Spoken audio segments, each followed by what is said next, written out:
Hi everybody. In this video, we are going to discuss about the post-fertilization events. Post-fertilization events, and under that, the subtopic that we are going to talk about is the structure of seed. Structure of seed. So before we discuss it in depth, we should know some of the very important points regarding the structure of the seed. So here we should remember that seed is the final product of sexual reproduction. Remember, what is the final product of sexual reproduction? It is the seed. Seed is the final product of sexual reproduction. And at the same time, it is often described as the fertilized ovule. It is often described as fertilized ovule. But morphologically, it is also called as what? Ripened ovule. So the ripened ovule is nothing but known as what now? The seed. The ripened ovule is known as the seed. So morphologically, ripened ovule means fertilized ovule is known as seed. Is known as seed. Or in other words, seed is a mature, fertilized, integumented, megasporangium. Megasporangium. It is nothing but what? That is the ovule. Okay, it is the ovule. It is mature, fertilized, integumented megasporangium. Mature, fertilized, integumented megasporangium. What is that megasporangium we are saying? Ovule. So this is called as what? The seed. This is called as the seed. So these are the simple words that we have to keep in mind as we study about the structure of the seed. So here, if you are looking at the dicot seed and monocot seed, we can easily differentiate some of the parts, or most of them are very common parts. As we say that the growth and development of the embryo is same to a certain extent both in the dicot seed and monocot seed. So that's why they will be showing the same points or same parts. So suppose if you are taking now the dicot seed, okay, if you are taking the dicot seed, we say that it is having how many cotyledons? 2 cotyledons. So here is the dicot seed. This is the dicot seed we are saying. So a dicot seed will have the 2 cotyledons. These cotyledons along with what? We say it as embryo. That embryo is will be showing the future shoot and future the root, or shoot system and root system will be formed from the embryo. Or otherwise we say it as what? Epicotyle and hypocotyle. What is this epicotyle? Which will be giving rise to the plumule or stem tip. It is this showing here in this diagram. You can see that there are leaves showing the leaves or the shoot tip. This is the shoot tip we are saying, that which is nothing but called as what? Epicotyle. It is part of embryo. And here hypocotyle. Hypocotyle means below. Hypo. Okay. So here, as we see this term itself, okay, hypocotyle, it talks about the root system, radicle. Okay, it is talking about the radicle. So here, epicotyle is nothing but giving rise to what? The plumule. It is, regarding in simple, we can say that it is the shoot system. It is the shoot system, we can say. Hypocotyle will be giving rise to what? Radicle. Okay, radicle, that is nothing but what? It is about the root system. Okay, it is giving rise to the root system. So here we are seeing very clearly even the cotyledons. How these cotyledons are formed? It is from the absorbed food from the endosperm. Please remember that. Okay, it is from the absorbed food from the endosperm. What are formed? Cotyledons are formed. And overall, this seed is completely enclosed in what now? The seed coat. It is completely enclosed in the seed coat. What is this seed coat means? We'll be looking just after this. What is this seed coat? It is nothing but formed from the integuments. Of the ovule. As we are proceeding on, we'll be talking about this even very clearly about the seed coat. So here, this is about the dicot seed. In the same way, if you look at the monocot seed, it is almost the same.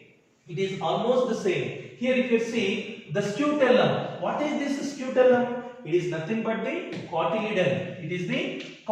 So we know that in a monocot seed, In a monocot seed, how many cotyledons will be there? There will be single cotyledon, and that we are calling it as what? Scutellum, especially in the grasses. Especially in the grasses. So scutellum we are calling. So that is nothing but single cotyledon. And here we are seeing, as we have said, that coleoptile and coleorhiza, which are enclosing the plumule and radicle. Plumule and radicle. This plumule is giving rise to what we said. It is giving rise to the shoot system. It is giving rise to the shoot system, and the radicle will be giving rise to what? It will be giving rise to the root system. Root system. And if you are seeing here, they are enclosed. Okay, they are enclosed by a foliar, halo foliar structure called as coleoptile. Plumule is enclosed by a halo foliar structure called as coleoptile. Halo foliar structure called as coleoptile. Whereas the radicle is also enclosed by an undifferentiated sheath called as what? Coleorhiza. Coleorhiza. So here we are seeing, and here we can see that there is the endosperm. There is some amount of endosperm that is present. That is present. In some cases we will be seeing this. So this is about the dicot seed and monocot seed. This is about the dicot seed and the monocot seed. But here we should remember all these structures that are present inside the seed coat, within the seed coat, or let us say like this, all the parts of the seed which are enclosed by the seed coat will be called as kernel. Please remember this word, will be called as kernel. Okay, this is a term that is given for all the parts that are enclosed by the seed coat. By the seed coat, it is called as what? Kernel. So what are those parts that are enclosed now in a seed? The first part we are saying, as we said here, the seed coat. Okay, here is the seed coat. It is the first part. Okay, and then the next, what we will be seeing? We will be seeing an embryo inside the seed. Okay, inside the seed we are seeing an embryo. And at the same time, we will see the endosperm. We will be seeing the endosperm, which will be, check this, this endosperm will be absorbed and it will be changed into what? Cotyledons. It will be changed into cotyledons. So in NCERT textbook, it will be given as cotyledons. But if you are seeing some other references, they may be giving it as endosperm. So you should not get confused. It just says that the endosperm is absorbed as the embryo is growing, and it forms as what? Cotyledons. It forms as cotyledons. But according to the NCERT textbook, we can say that seed coat, embryo, and what are there? Cotyledons that are there. So all these parts that are enclosed by this seed coat, we are calling it as what? Kernel. We are calling it as the kernel. So we will see the main thing that we have to look at here is that we studied about the embryo. We studied about the embryo. Now we will see what is this endosperm. What is this endosperm? And this part of this chapter regarding the endosperm is very, very important. So we will go through it very carefully now. We will go through it very carefully. So here, a mature seed, okay, a mature seed consists of what parts? If you are seeing, if you are looking at the mature seed, okay, if you are looking at the mature seed, it has three important parts we say. The first part is the seed coat. Okay, the first part is the seed coat, and the second part is the embryo. Okay, the second part is the embryo, and the third part is the endosperm. Okay, third part is the endosperm. As I said, just as I said, that endosperm, when it is absorbed, it will be forming as what? The cotyledons. It will be forming as the cotyledons. So here there are three important parts we said: seed coat, embryo, and endosperm. All these togetherly, which are present in the mature seed, will also collectively called as what? Kernel. We said kernel. We said. Now, among these endosperm, we are going to discuss about very clearly about the endosperm. Now, if you are looking at the endosperm, okay, if you are looking at the endosperm, here we already studied that endosperm is a nutritive tissue. Endosperm is a nutritive tissue. Okay, endosperm is a nutritive tissue that is present in the seeds. But please remember, this endosperm may or may not be present in the seeds. That's very important. This endosperm may or may not be present. May or may not be present in the seeds. Okay? May or may not be present in the seeds. Means it may be present or it may be absent. So based on that, here in angiospermic seeds,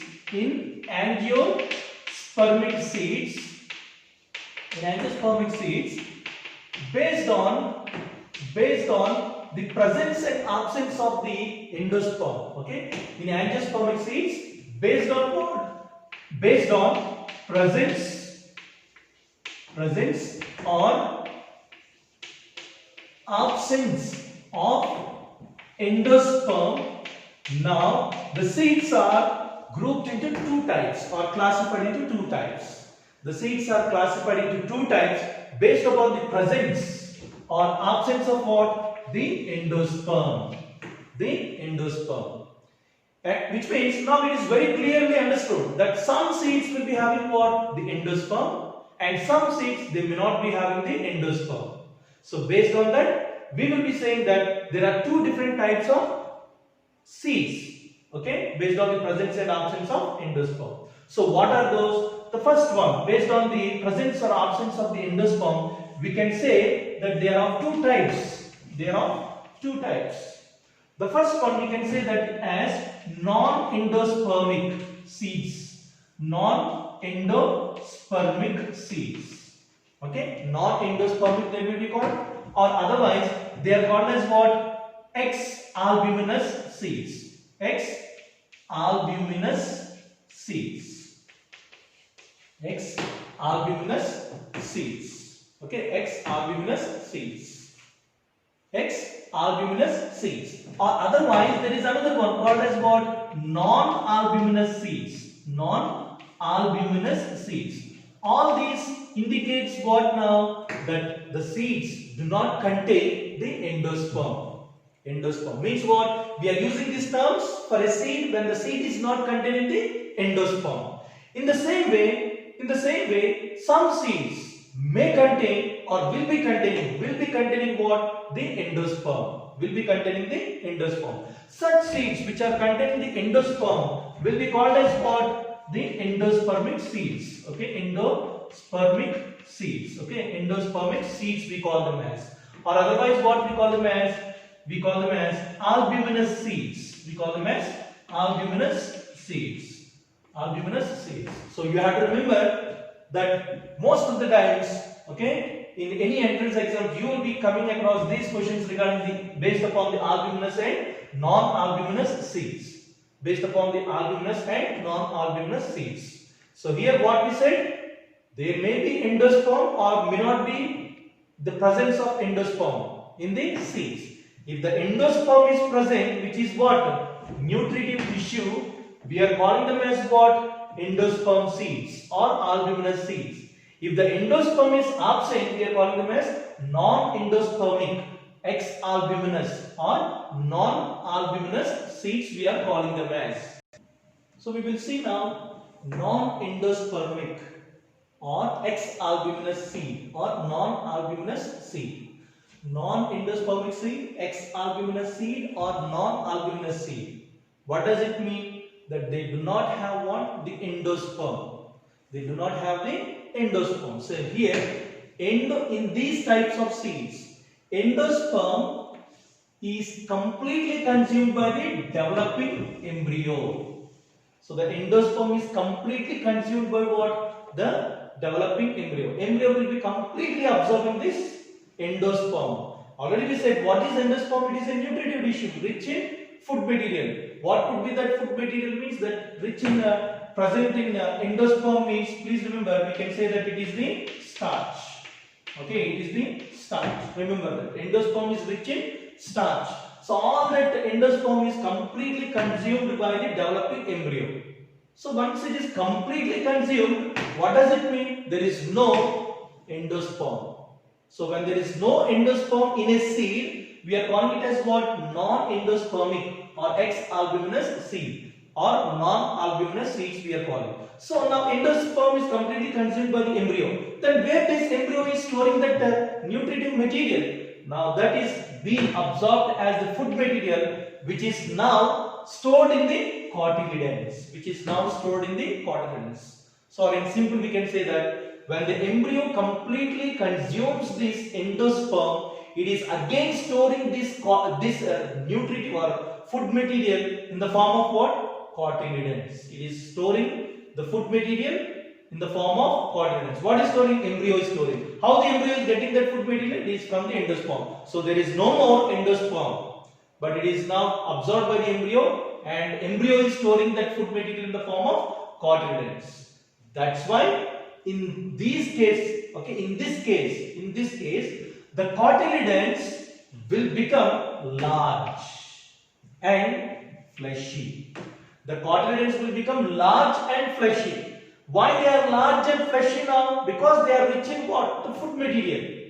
So that's why the cotyledons are very large and fleshy. But in the other point, we will be seeing that because the endosperm will be present, the cotyledons will not be large and fleshy. They will be thin. But here what we have to remember is that cotyledons are large and fleshy. It indicates that they are rich in food material. And the best examples that you have to keep in mind, both in dicot seeds and monocot seeds. So there are seeds both in dicots and monocots showing what? The non-endospermic or ex-albuminous or non-albuminous seeds. They are there in dicot seeds and also in monocot seeds. What are the best examples of dicot seeds which are non-endospermic dicot seeds? They are gram, beans, peas, tamarind, cucumber and groundnut. Groundnut we call it as what? Commonly peanut. Okay, peanuts. So all these are dicot seeds. All these are what? Dicot seeds. And they are called as now what? Non-albuminous seeds. Which means there is no endosperm present in these. But their cotyledons will be very large and fleshy. Their cotyledons are large and fleshy. Those are dicot seeds which are not having the endosperm. In the same way, even in the monocot seeds also, there are which are called as what? Non-albuminous seeds or non-endospermic seeds or ex-albuminous seeds we are calling them as. Here if you are seeing non-endospermic monocot seeds, orchids, pothos means common name is what? Money plant. Okay, money plant we are calling it as pothos. Vallisneria, you studied about this. It is an aquatic plant, you said. Alisma and Amorphophallus. This also you studied. Okay, bearing the biggest flower. So all these are some of those monocot seeds which are not having the endosperm. So you have to be very careful with the examples and keep them in your mind for objective purpose. So now we will discuss about the next one called as endospermic or albuminous seeds. So as this term itself tells here that there will be the presence of what? Endosperm. So here in the mature seed, the seeds may not be completely consuming the endosperm. They do not consume all the endosperm. They may be consuming, but they will not consume all the endosperm. So there will be some endosperm that will be there present. The growing embryo will not consume the complete endosperm. There will be the presence of endosperm present. So that's why only we are calling them as endospermic seeds. Here endosperm will be utilized during the germination of the seed. During the germination of the seed, the endosperm will be used. But in the previous one what we said, during the developing of embryo, the endosperm will be used. But here, during the germination of the seed, the endosperm will be utilized. And because there is a presence of endosperm, that's why the cotyledons will not be thick or leafy and fleshy. The cotyledons will be thin and membranous.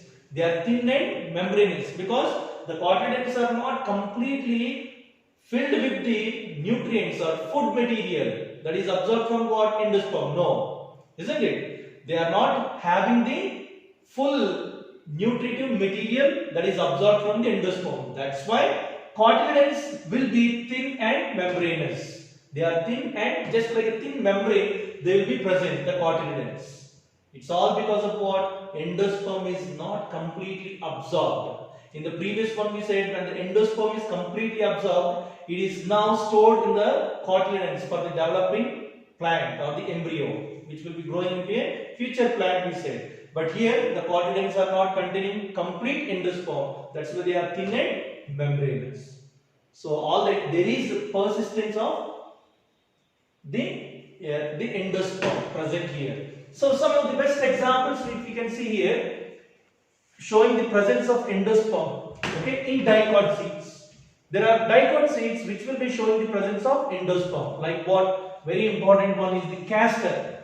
Castor will be showing the presence of endosperm. Papaya, cotton and sunflower. All these are showing what? They are showing the endosperm. They are showing the endosperm. And in the monocot seeds, there are some endospermic monocot seeds. There are some endospermic monocot seeds. There are monocot seeds which are also containing the endosperm. Like what? Maize, rice, wheat, coconut and barley.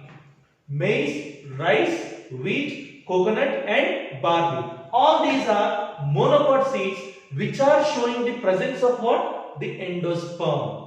So in these cases, the cotyledons will be how? The cotyledons will be thin and membranous. Thin and membranous. But here, very important thing that we have to keep in mind. We have studied that here in these two conditions, we studied that endosperm is the nutritive tissue that is being carried out or absorbed into the formation of cotyledons, which are also containing the nutritive material. But in this case, again we said they are not absorbed completely. But apart from these, apart from the endosperm, there may be the persistence or there may be remnants of some nucellus material present in the seed. Again, what is this nucellus? Let us see what is this nucellus that is present in the seed. Nucellus present in the seed, which is very important. So the next one is which is very important and you have to make note of this is the perisperm. Okay, perisperm. Here when we talk about the perisperm, okay, when we talk about the perisperm, you should not get confused with the endosperm. Should not get confused with the endosperm. See here, what is this perisperm? So I am just going back to what we discussed previously. We have studied again the same diagram, the ovule. Okay, we studied about the ovule. So here is the ovule we say, and this ovule, okay, is having or initially this complete structure of the ovule is made up of cells called as nucellus. Cells called as nucellus. So here, follow me carefully now. The nucellus cells are there which are used in formation of this complete structure. What is the structure we say? It is the ovule. Okay, it is the ovule. Now, nucellus.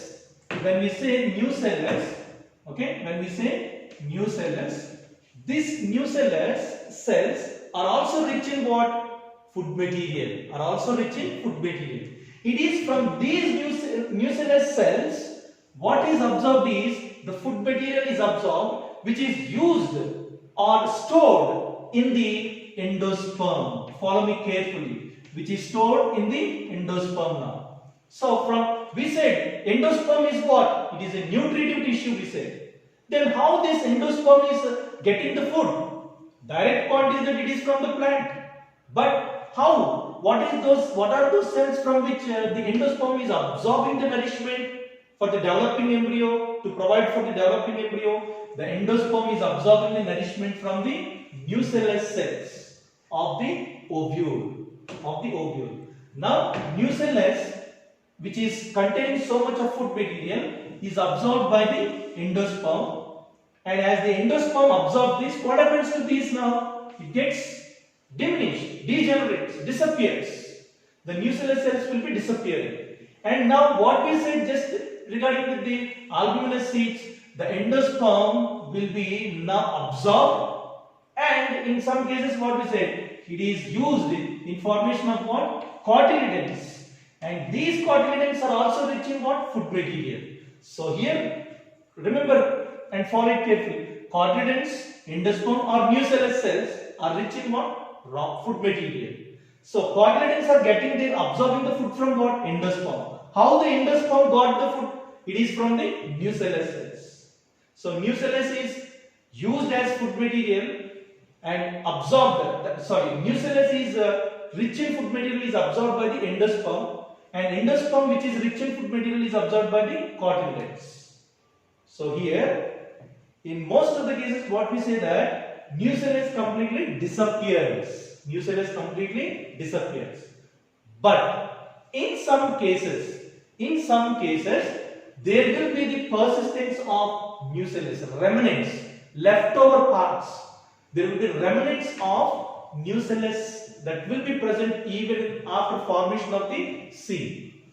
Even after the formation of the seed, you will be seeing the nucellus cells. So when the nucellus is left over, even after complete formation of the seed, we call it as what? Perisperm. We call it as perisperm. So when a seed is showing the perisperm, remnants, okay, remnants means little part of that nucellus is still remaining in the seed. Such seeds are called as perisperm seeds. Such seeds are called as what? Perisperm seeds. So what do you mean by now the perisperm seeds? What do you mean by the perisperm seeds or perispermic condition? It means that in these seeds there will be remnants of what? Remnants of nucellus. Remnants of nucellus will be there. Here and there will be the nucellus present in these seeds, and then we call those seeds as what? Perisperm seeds. Let us make it very simple that in some seeds the nucellus is not completely consumed. There will be the presence of nucellus present in the seeds. Such seeds are called as what? Perispermic seeds, and this condition is called as perisperm. Okay, this condition is called as perisperm. The best examples that we look at when we are talking about the perisperm seeds is black pepper. Okay, black pepper, which we call it as Piper nigrum. And the second example is beet. Okay, second example is beet. Second example is the beet. So these two are the best examples that you have to keep in mind when we talk about the perisperm seeds. So what are perisperm seeds? It means there will be some amount of nucellus that will be present in the seeds. So that condition, when they are showing, we call them as perisperm seeds. Now in completing this, let us see what are the changes that are taking place right after the post-fertilization in the ovule. Right after the post-fertilization, okay, what are the changes that we will be seeing in the ovule, we will see now. So in the next video, we are going to discuss about the changes that will be taking place right after the post-fertilization. Post-fertilization changes. Post-fertilization changes. What are these post-fertilization changes? Right after the fertilization, okay? Right after the fertilization, what is happening to the ovule? What is happening to the ovule we are going to discuss in the next video. But before that, you have to know and understand the ovule. Again the ovule. See here, we know that again the same thing here. If there is the ovule, in the next class we are going to discuss about how this ovule or parts of the ovule, how they are changing into. Because what we said now, seed is formed. It is nothing but it is from the ovule only. The whole complete ovule will be changing into what now? The seed. And where is the ovule present? It is present in the ovary. If this is the ovary, okay, if this is the ovary, here it is that this structure that is present here like this. Okay, it is this structure present here like this. So what is this now? It is the ovule. So in an enlarged view we are seeing this as the ovule, and we know the parts of the ovule where we will be seeing, okay, we will be seeing the embryo sac at the center, having the egg, okay, having the egg means fertilized egg, and what is happening to the integuments, what is happening to the ovule, what is happening to the ovary, we are going to see all those changes in the next class, and we have to keep this, okay, diagram in our mind when we talk about the post-fertilization changes that will be taking place in the ovule and in the ovary, and also in the ovary. What is, how this micropyle is present on the seed, what is happening to the funicle, all that we are going to see in the next video. Thank you so much.